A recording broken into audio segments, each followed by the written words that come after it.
My name's Andrew Jones. I work at Community Trust Bank. I've been there for 30 years.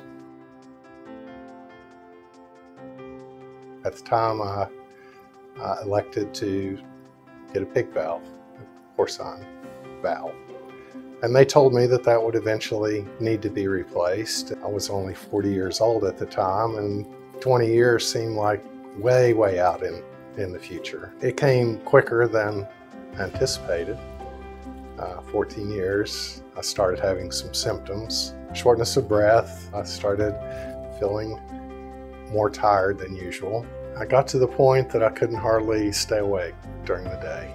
But the more it went on, the worse it got, and I knew something had to be wrong.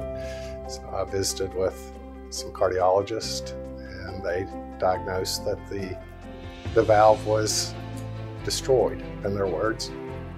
So I knew I had to have surgery. I knew from the beginning that if I had to have it done, I wanted to be able to stay here in Ashland and have it done here at King Starr's.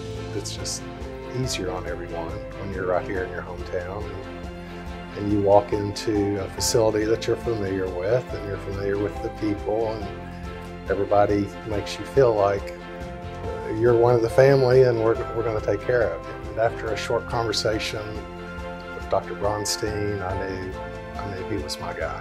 The heart is actually two pumps that sit side by side, and those two pumps each have two valves. The most common valve that's affected by disease is called the aortic valve. That's the last valve before the blood's pumped out to the body. Normally that valve has an opening the size of a garden hose. In some patients, where that valve has deteriorated and calcified, it has the opening of a straw. This puts a great stress on the heart. It was just as good of an experience as it could be for having heart surgery. 3 days later, I was going home.